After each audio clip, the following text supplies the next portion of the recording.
I'll be marching up this gangway today, no matter what. Someone has to stop that damn bomber before he endangers more people.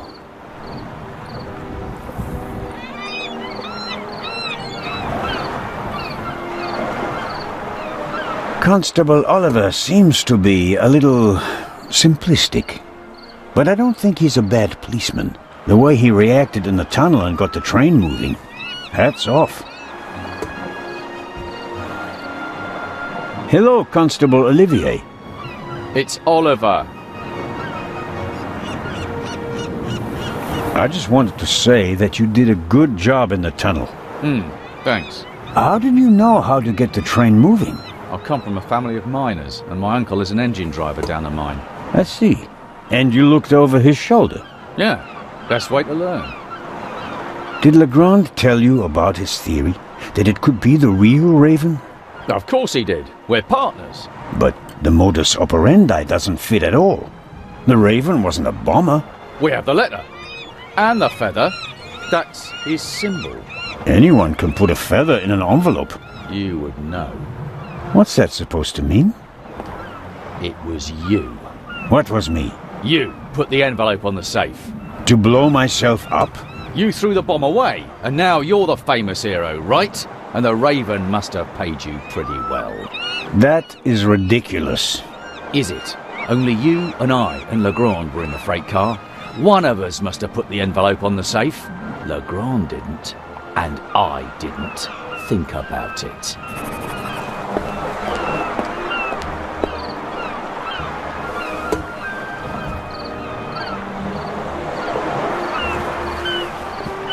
Amazing how much luggage there is for so few passengers. And I'd guess that 3/4 of it belongs to the women. I'll take an inconspicuous look up close.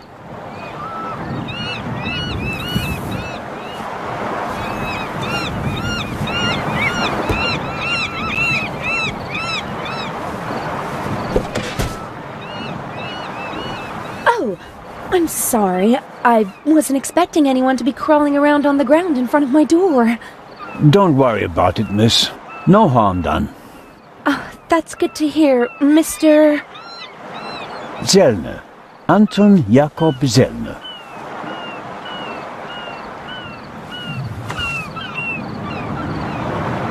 May I ask your name? Patricia Mayers. Are you American? I am. Could you help me, please? Certainly.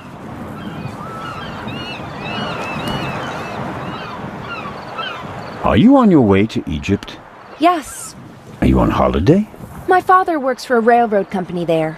And is rebuilding the country after the war. Wonderful. Yes. Wonderful. One more.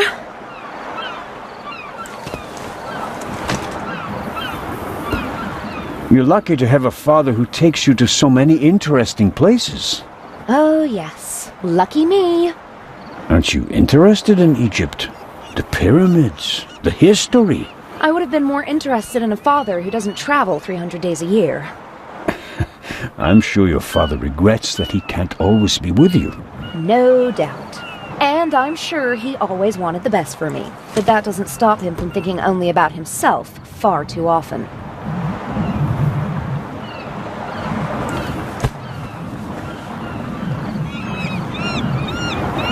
Bring my luggage on board, please.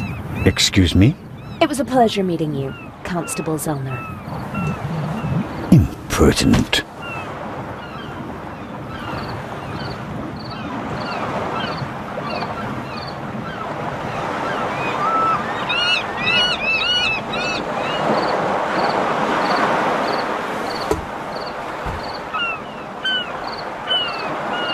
In my younger years, I might have considered abseiling from the crane down to the ship. But those days are long past.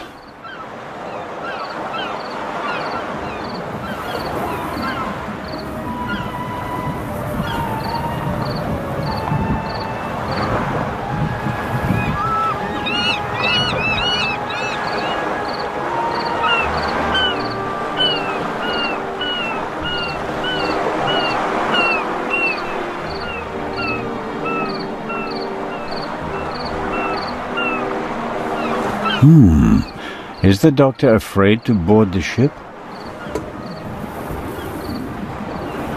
Hello, Dr. Gebhardt. Ah, the hero of the hour. The hero of the hour, but out of work soon.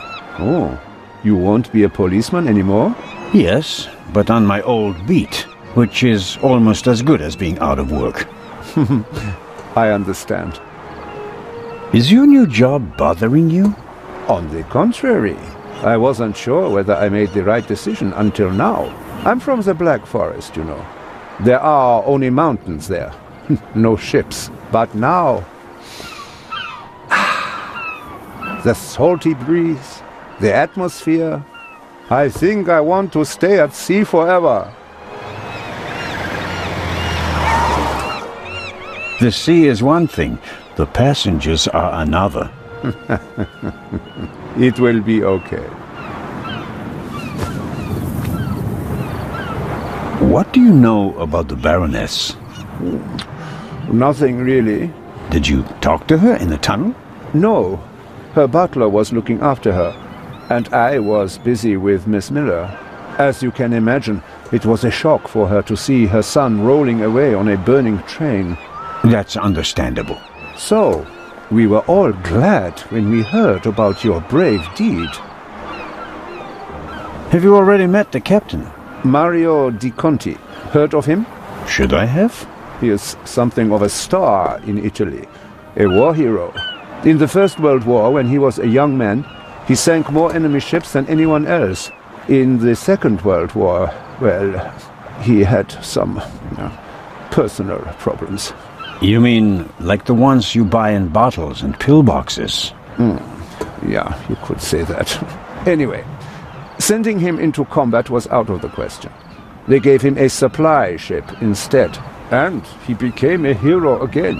His ship, part of a convoy from Palermo to North Africa, was the only one that made it, with an extra 100 seamen who he rescued from the other ships. Impressive. To say his health is rather shaky these days would be an understatement. I think most of my time on board will be spent dealing with his numerous ailments. Well, there's nothing left for me to do but to wish you a good trip. Oh, you are not coming with us? Unfortunately, no. I'm to go back to Zurich. What a pity. Take care, Dr. Gebhardt. At least there'll be music.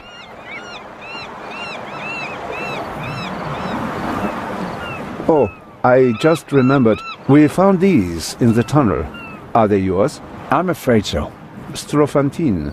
Do you have heart problems? Maybe it's for the best that you're not coming along. Too much excitement could be bad for your health. You mean if I don't do anything, I'll probably have a few more years to live? That's right. Keep your chin up.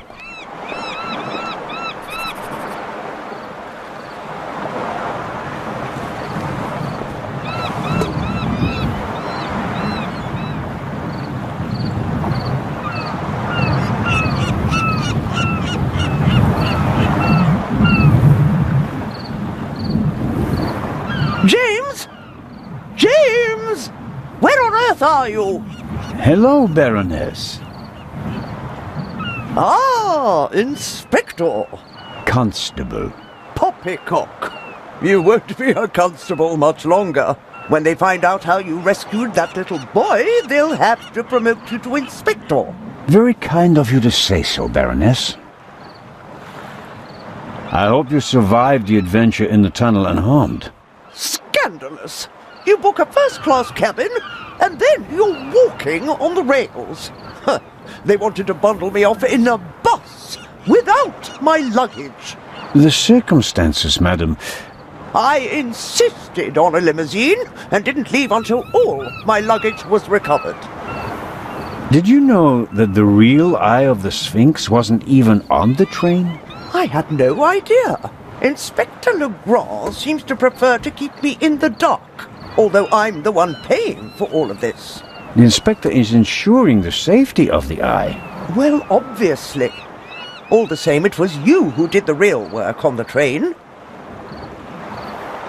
I hope that the remainder of your trip to Cairo will be less stressful. You aren't coming with us? I'm afraid Inspector Legrand doesn't want my company. Well, that's a pity.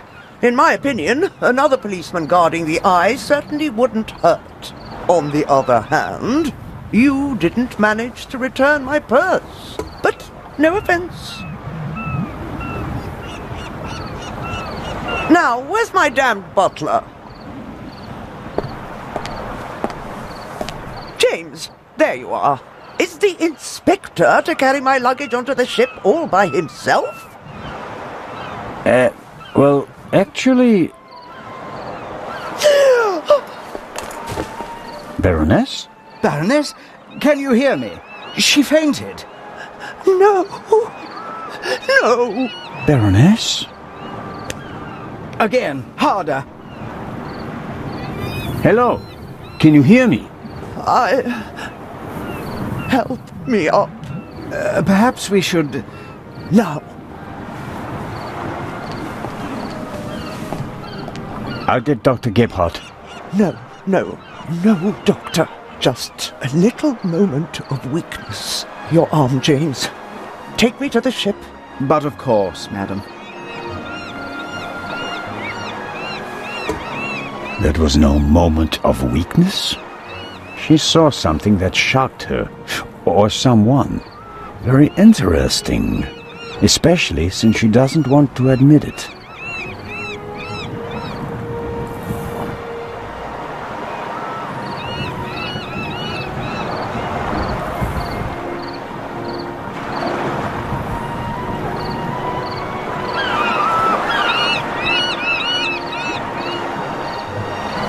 That's a fine automobile, but not even a stately sedan like this can handle all the Baroness's luggage. She was lucky that the second and third freight cars weren't buried in the tunnel. Most of her things made it unscathed. Who or what did she see?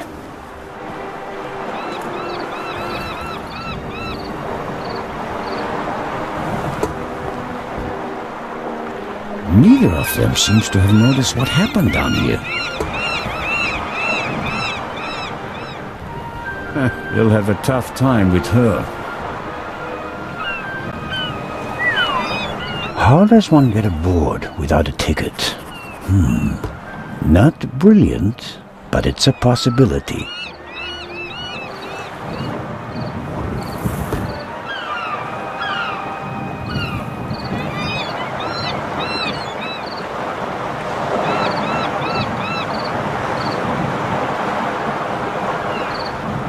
The sea is quiet today. Ideal conditions for a cruise.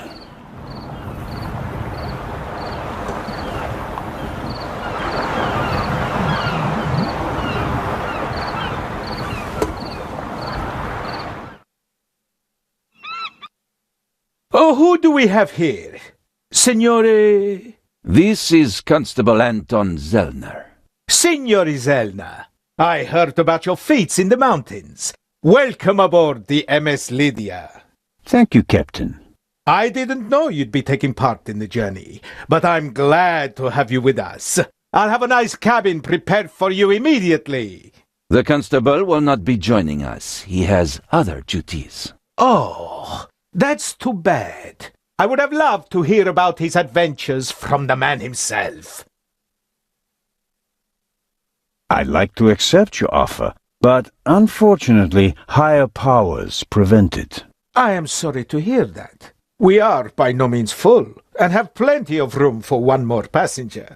The constable just wants to have a quick look around and then leave before we set sail. When will that be?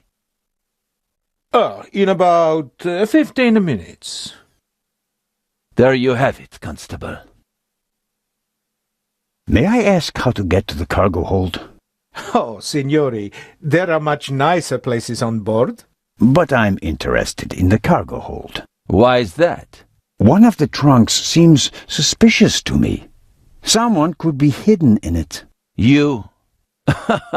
You want to imply that the most brilliant and probably richest thief in all of Europe is stowing away in a trunk? That's not his style. That's what makes it more likely that it's not him, but a copycat who's behind all this. And a copycat's style might include doing whatever it takes, like hiding in a trunk if they've lost the ticket. Oh, come now.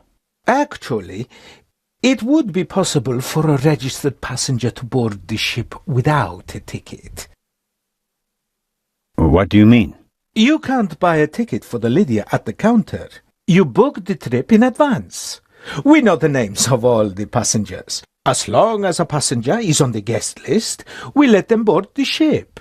Doesn't matter if they have a ticket or not. And did any of the passengers board without a ticket? I couldn't say. We ask for a name and check it on the list. The tickets are no more than souvenirs for the passengers. So much for your trunk theory. Regardless of what you say, I would still like to examine the cargo hold. All right, then, if you like. But we'll meet here again in 10 minutes. Captain De Conti, before we depart, I'd like to send 2 telegrams. Certainly, Inspector. The cargo hold is over there. You can enter through a door on the forecastle. The horn will sound twice, 5 minutes before we set off. That's the signal for all the dock workers to leave the ship.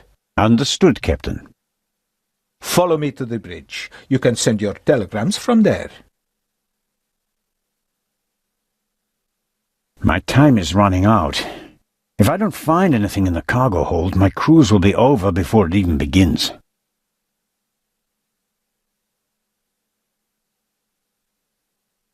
Oh no,